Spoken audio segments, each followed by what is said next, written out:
important that we recognize that if you don't understand white supremacy, everything else that you think you know will confuse you. If you don't understand white supremacy, that everything else that you think you know will confuse you.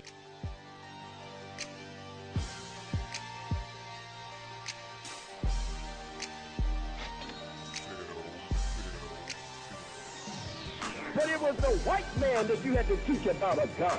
As he crawled around on his armed fours in the caves and hills of Europe, a savage with hair of his back like a monkey or a dog in the caves and hills of Europe, he was eating his own dead alive and eating juniper roots, and he didn't bury his dead. He would leave his dead right there in the cave with the stench coming up from the decomposing body. He did his number one in the cave, and he did his number two in the cave, too. And when he got through doing his number one and his number two, he slept in his number one and his number two for 2,000 years in the caves and hills of Europe. I'm not lying to you. He ate his meat raw. He would go out and knock an animal in the head with a boulder or a club and drag the old nasty animal back to the cave. Because right now I look very pale. I think it enhances your feature, and a lot of people find the darker the skin, the more beauty. People look better with a little color. It is rooted in something that has to do with the melanin content, the high concentration of melanin that exists in the black man and the black woman.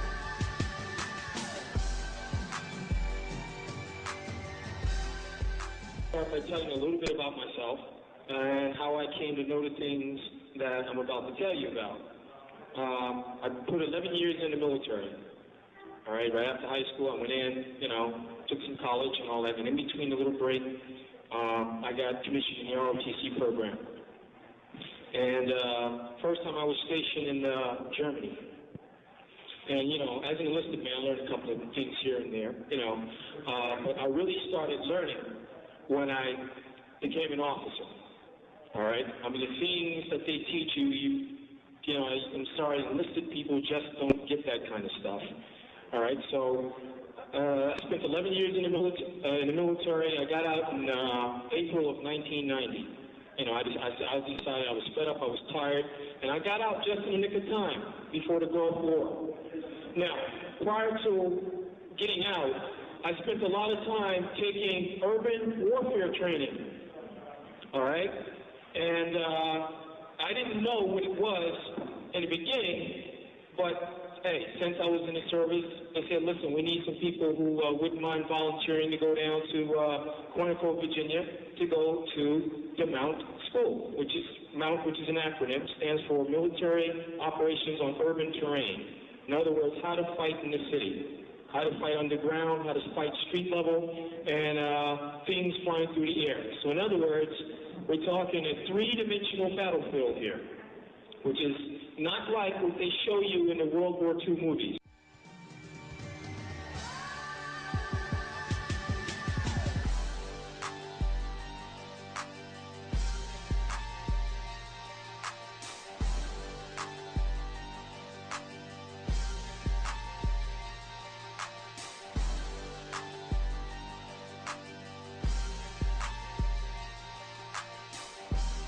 We don't have instances of black men in police uniforms, you see, so-called accidentally killing a white male. We don't have any record of that. But the record... Say that again. Say that again. Say that again. See, you don't have a record, or of black police officers saying, "Oh, I shot that white male. I thought he had a weapon." There's no record of that. But we have, the record is, gross with innumerable instances of a white male in uniform, could be a 14-year-old black male or it could be a 45-year-old black male. I shot him. I thought he had a weapon. And then that's called justifiable homicide. Now, I say deeper, what is going on is that within the white male's brain computer, is he looks at the black man and he thinks about the black man's genetic power that resides in the genitals. And that, in his mind, subconsciously, is a weapon. Do you see what I'm saying? I am fed up. I'm not asking my people to do anything passive anymore. We're going to sit here and we're going to go in there, we're going to pray, we're going to march, we're going to do all of that stuff, and then we're going to sit down, and if they don't respond to none of that, don't ask us to ask our people to be peaceful while they are being murdered. We're not the only ones that can bleed. Lastly, there are those that are calling for peace and calm. The presence of peace is justice. Many are not calling for peace, they're calling for quiet. They want us to shut up and suffer in silence. If you want peace, you give justice. You don't tell people to shut up when they're hurting. You find out their pain, and you resolve the pain.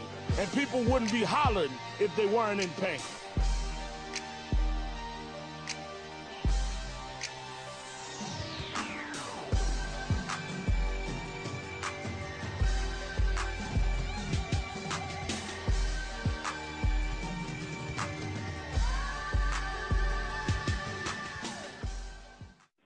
Put it this way. In order for us to be in the state that we're in today as people, we have to be out of our minds. We literally have to be crazy. It is necessary for us to be crazy.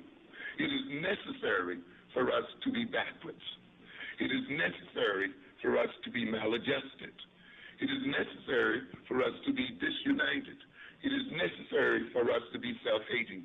It is necessary for us to be filled with an inferiority complex.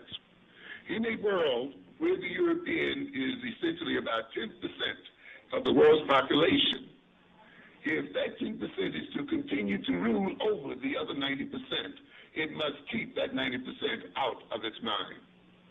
It must keep that 90% in a state of deception. It must keep that 90% filled with a feeling of powerlessness and incompetence.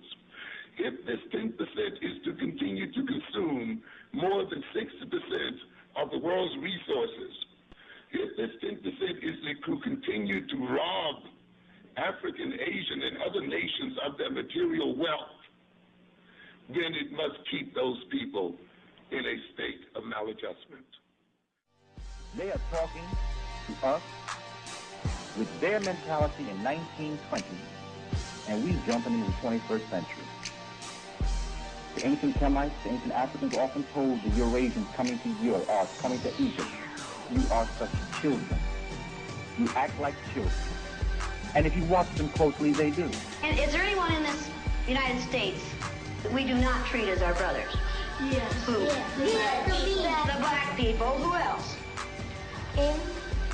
Absolutely, the Indians. And when many people see a black person or a yellow person or a red person, what do they think? Look at that. Dumb people. They look at the dumb people. What else do they think sometimes? What kinds of things do they say about black people? Call them niggers. In the city, many places in the United States, how are black people treated? How are Indians treated? How are people who are of a different color than we are treated? They're part of this world. They don't get anything in this world. Why is that? Because they're different colors. Because right now I look very pale. I think it enhances your feature, and a lot of people find the darker the skin, the more beauty. And people look better with a little color.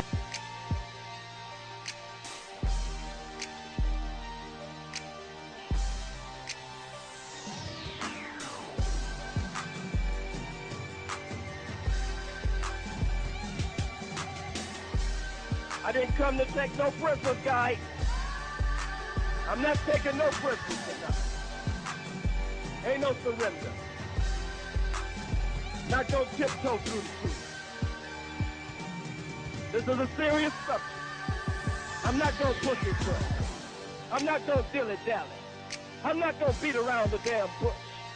I'm not gonna pin the tail on the donkey. I'm pinning the tail on the hunky. That's what I say. You wanna organize, then we won't survive.